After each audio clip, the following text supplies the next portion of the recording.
You're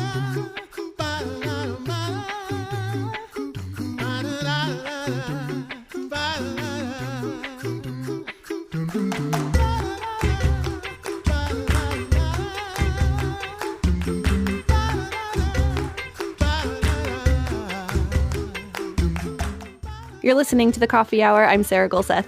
I'm Andy Bates. It's very strange when we do that backwards. I always want to say your name first because that is how it goes in my head. We have a very special series that we're going to be presenting on the Coffee Hour over several episodes worth. Our friend Katie Schuermann was the brainchild behind the Here I Write conference that was supposed to happen this summer in Illinois, but global pandemic hit, and that means that lots of these events aren't happening anymore, including this Here I Write conference. So we thought we could bring some of the presenters on to the Coffee Hour and share all of these good ideas and good insights that they have about reading and writing and creativity with words. So that is what we have in store for us over several episodes with lots of good people. And today we get to talk with Katie herself to kind of introduce this and talk about her presentations. Thanks to our underwriter, Concordia University, Wisconsin, for your support of the Coffee Hour. You can find out more about them at cuw.edu. Live uncommon. Everything's backwards today. It's weird. That was fun. Joining us, Katie Schuermann, who is author of several books, He Remembers the Barren, He Restores My Soul, the Anthems of Zion series, and more, and also mastermind of the Here I Write conference. Thank you so much, Katie, for joining us today on the Coffee Hour. You are gracious to invite me and my fellow presenters at the Here I Write conference. Thanks for supporting the Lutheran writing community.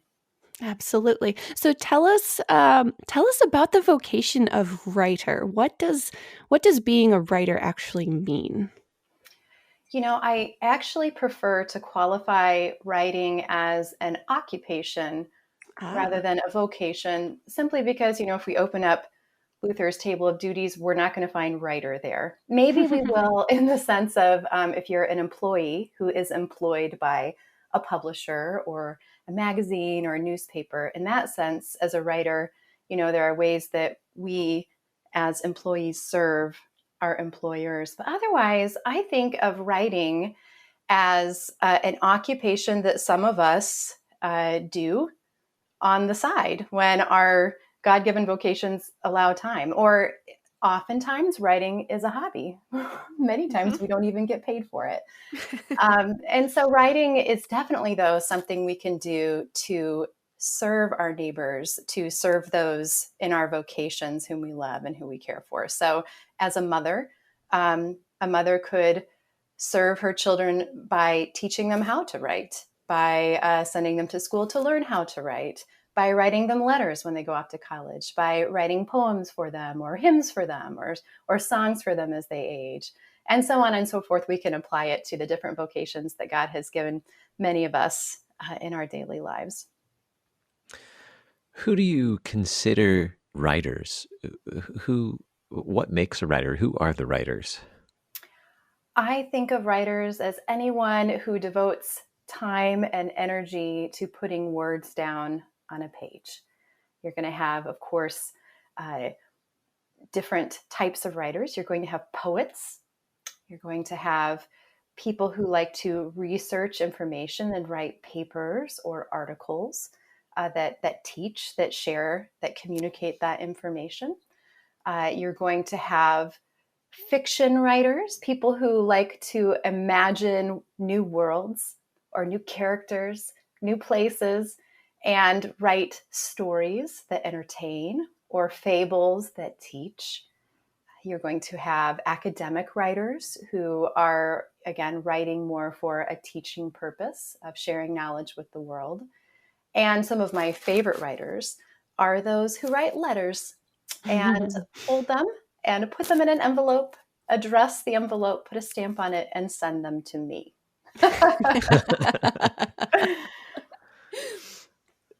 That's an art that I'm afraid has been neglected for a while. Our son, during his kindergarten year, spent much time learning how to write letters and how to address them, how to send them. And we realized that was something we had neglected prior to his experience in kindergarten. Like, he hadn't seen us write letters. It's a beautiful thing. It's beautiful art. We need to do that more. What makes Lutheran writers unique? Well, I think that writers who have grown up learning to confess the faith as it is expounded in Scripture. I think a Lutheran writer has benefited from solid catechesis for many years in Sunday school, primarily at home, but then also, through catechetical classes, maybe from pastors. So I think Lutherans are well equipped to write, whether in any media, whether that is a paper that teaches. I think a Lutheran is well equipped to reason soundly in the light of Scripture, therefore have truly good things to teach. I think that a Lutheran writer who is writing fiction and creating a new world is going to have their neighbor in mind when they're writing that pretend story. They're going to be writing, hopefully, to serve somebody else. It kind of curbs that selfish inward navel gazing natural state of ours. So I think being a Lutheran writer, if you're a poet, a Lutheran writer is probably always going to have good truth and beauty in mind. It's going to have Christ in mind, and therefore the poetry would be edifying. So I think Lutheran writers, if they are applying what they know best, I think Lutheran writers, you're going to find that their writing is characterized by serving the neighbor, serving the reader. And for that reason, I wanted to create a conference, really a gathering of a place where Lutheran writers could be together, sit together, talk together, share ideas, and exhort each other in this craft of, putting words on paper in service to others. What is that need for support for people who create with words? What is that need for community between these people? I think accountability is primary.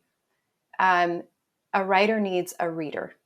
A writer needs a reviewer. A writer needs someone to hold him accountable to what he publishes. And when I say publish, that can be literally writing a letter and sending it in the mail, putting that poem in the birthday card, or, signing a contract with a publishing company and having a third party publish your work. A writer needs accountability. Accountability, obviously, when it comes to truth, but also accountability when it comes to craft, when it comes to style, when it comes to voice, when it comes to narration, when it comes to grammar and syntax. And so I think primarily gathering together as a community is we can hold each other accountable to a high standard of writing. That's one of the ways we learn, right, is reading new things, listening to new people, encountering new ideas, or having age-old truths applied to our own ideas. Also, encouragement then. Usually when we're held accountable to what we write, we need somebody then to encourage us to try again, encourage us to keep practicing. But then also, I think just being Lutheran Christians, the fellowship, the community we can offer to each other, the support to continue writing the truth is very important. There's great temptation in the world to write selfish things, to write illicit things, to write things that aren't appropriate, things that don't serve our neighbor, that don't serve the church. And so to write in a way that is Christian sometimes is a lonely job out there when trying to get published. And I think as Lutherans, we can support each other. I suppose many people would want to gather with the hope of figuring out how to get published. That there's great urgency among all writers to have somebody publish their work. I think it's validation, but I also think it's a bit societal. We put pressure as if somebody doesn't actually get their work published by a third party, as if for some reason it's not of value. One of the reasons I wanted to gather all of us together is to mildly exhort, but also to encourage that is actually not the proof of goodness.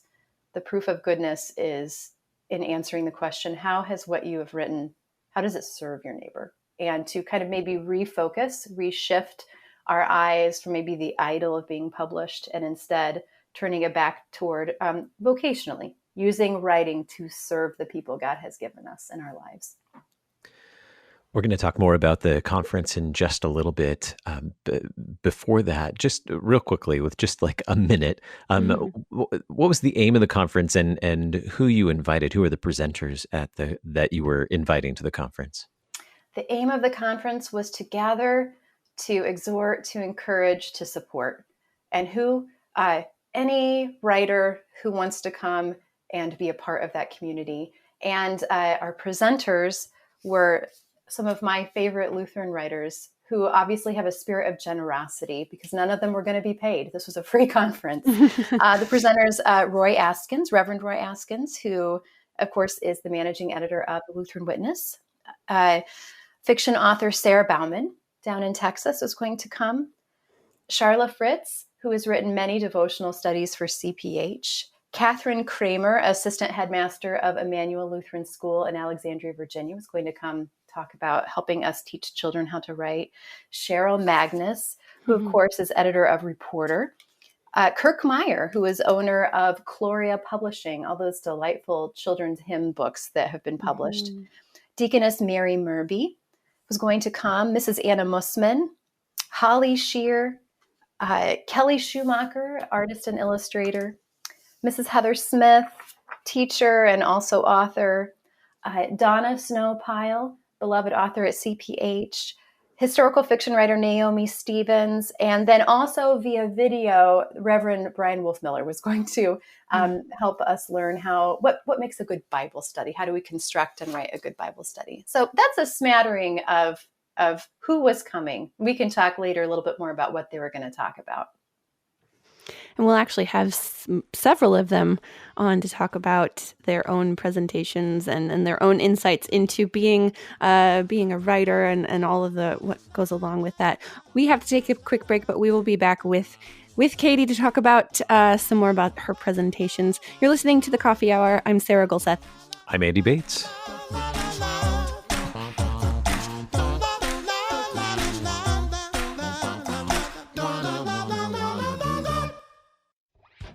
Hi, this is Pastor Timothy Apple of Grace Lutheran Church in Smithville, Texas, and host of Sharper Iron from KFUO.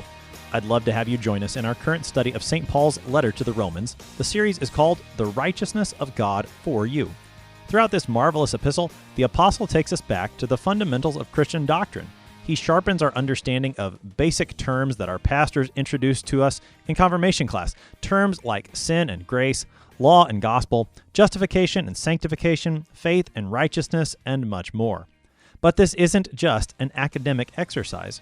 Rather, at the center of the doctrine taught in the epistle to the Romans stands Jesus Christ, crucified, risen, and ascended for sinners. If you studied Romans in the past, don't worry about getting bored. Your faith will be sharpened even more. In his preface to Romans, Dr. Martin Luther put it like this: "This epistle is really the chief part of the New Testament, and is truly the purest gospel. It is worthy not only that every Christian should know it word for word, by heart, but also that he should occupy himself with it every day as the daily bread of the soul. We can never read it or ponder over it too much, for the more we deal with it, the more precious it becomes, and the better it tastes." Check out the Sharper Iron podcast from KFUO to taste and see from the book of Romans that the Lord is good because his righteousness is for us.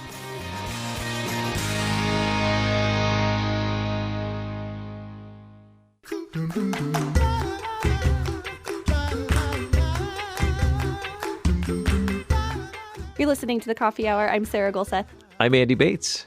And we are talking with Katie Schuermann today about her topics at the Here I Write conference that was supposed to happen this summer in Illinois, but unfortunately because of the pandemic had to be canceled, which means we actually get to talk with a bunch of the presenters here on the Coffee Hour. And today we have Katie Schuermann with us. We went through some of the background of the Here I Write conference and why something like this was going to be a really great opportunity for Lutheran writers And the list of writers that you talked about, Katie, was very comprehensive. So I think a lot of people, most people maybe, fall under this category of writers. So I'm really excited to hear what else you have to tell us today.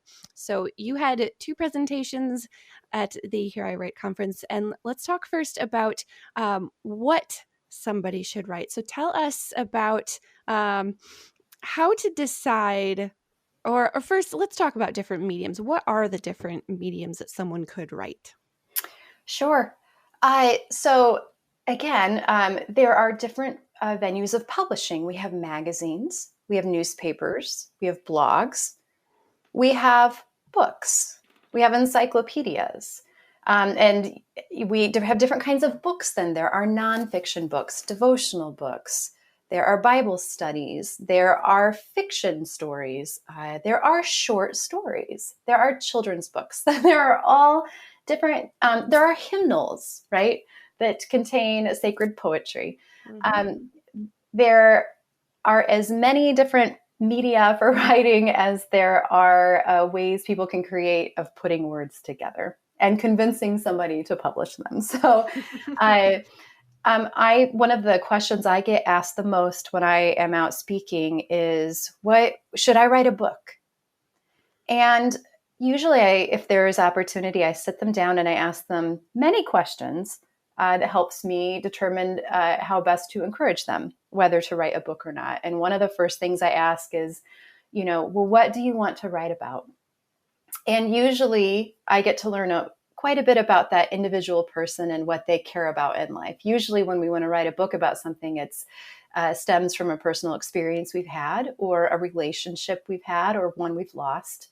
But also something, usually a circumstance in which God has taught us something, in which he has disciplined us. And we naturally want to go and tell what he has done. We want to share what God has done in our own lives. So what I do is I ask them what they want to write about, and I ask them why they want to write a book. Because I always think it's important, especially as Christians, to ask, we are free to do many things in life, but Paul exhorts us, the Apostle Paul exhorts us in Scripture that freedom is actually meant to serve other people, not ourselves. So I'm always listening for, does somebody want to write a book for fame, for fortune, for a platform just for themselves? And I'm listening instead, are they using service language? Are there people they want to care for? Do they want to help? Do they want to warn? Do they want to encourage? Do they want to exhort? And so if they have expressed to me an answer to the question of why that I think is in service to their neighbor, which, by the way, I think also inevitably serves the writer too. It's good for us to take care of people. Then I start encouraging them to dump all the information they know, all their ideas, onto paper. And in that process, I call it brain dumping. In the process of brain dumping, somebody is going to figure out pretty quickly just how much they have to say. And the answer to what should I write a book or not, is often going to be determined by how much content do you have. Some of us may figure out that we really only have an article's worth of content. And so maybe it would actually be more appropriate for that person to try to write an article that could be published in a magazine about their topic. Or in some cases, there are several chapters worth of content that could be filled. And that's where I would encourage somebody to write a book. So often the question somebody has to ask first is what do I want to write? What do I have to say? What can I offer to my neighbor? And depending on what those people tell me, I can kind of help shift them toward the media that best serves them. So thinking about my skill set and my interests, I think I would best be suited to write a really very thrilling, riveting instruction manual. Hey, and you know what? That is no laughing matter, Mr. Bates, because we need those. Clear instruction manuals written in bullet form, because that's how I write, is in bullet form. Anything else about you had 2 presentations. Anything else about the first presentation before we go on to the next? I think the question of what I should write, while we can't have the conference and I don't have this opportunity to sit with each attendee and talk to them about this, For those of you who are listening, I just encourage you, talk to the people in your life that you trust. Talk to, if you're married, talk to your spouse, talk to your children, talk to your parents, talk to your pastor, talk to your mentors, your teachers, and ask their advice and implore them to give you honest feedback. I think that they're going to be able to help you sort out, first of all, if this is a good use of your time writing. And if you have time to do it, but then I think also they're going to help you figure out what is the best medium for your words. So don't be afraid to talk to the people in your life about these things. Or write them a letter. Or write them a letter. Please, best form of publishing ever is a postage stamp. Your second presentation, matchmaking the author-reader relationship. How important is this author-reader relationship? Well, if you would like to get published with a publishing company, it is everything. A publisher wants to see that you have a relationship with your readers. And of course, there are many ways to build that relationship. You probably witness authors doing it all the time on social media. There's Instagram, there's Snapchat, there's Facebook, there's Twitter, all these different platforms. You can have your own author website, all these different ways of communicating your product and your yourself to your readers. And definitely, the more interaction you have with your readers, the better, easier it is for you to market your book. What I wanted to talk with the conference attendees about specifically is that sometimes in this, in our American society of big business, it's great temptation to just, build your readership as big as possible at the expense of honesty. And I'm not saying that we are deceitful to our readers when we just try to gather as many readers toward us in whatever way we can. But you are writing a book that has specific content in it and is probably intended for a specific audience. And your book is best served if you try to market it to the specific audience for which it is intended. Because when a reader reads your book, they're going to like it or they're not going to like it. And then they're going to review it publicly online. And your best situation is if you are trying to put your book in the hands of the readers for which it was intended. They are naturally going to be your audience who likes it and who reviews it well. But then on top of that, and this is the best marketing ever, they're going to tell other people like themselves that they like it and encourage other people to read it. So I wanted to talk with conference attendees a little bit about not just building a readership, but building a relationship with the readership that your book is intended for, so that they can be pleased instead of displeased. Now, you cannot please every person, but if I am writing a book that my nephew is going to like, that means possibly my nieces may not like it as well, if that can make sense.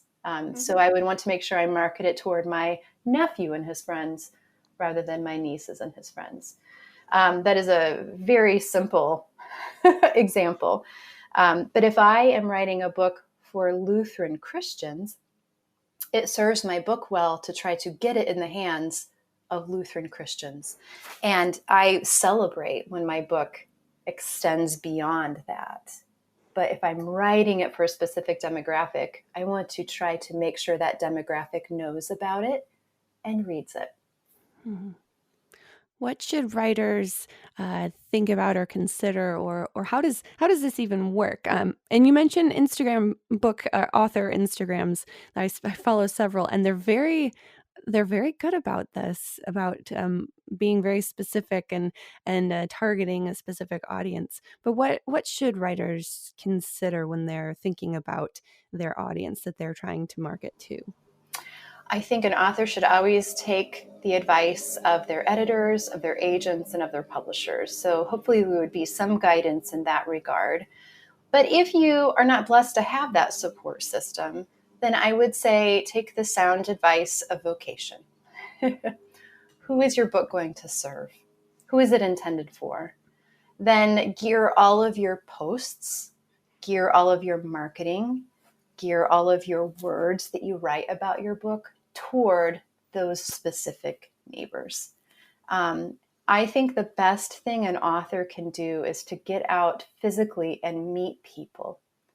Not everybody has the time or ability to do this, but I think that some of the best relationships I have built with my readers has been face-to-face, meeting them, talking with them, learning more about them.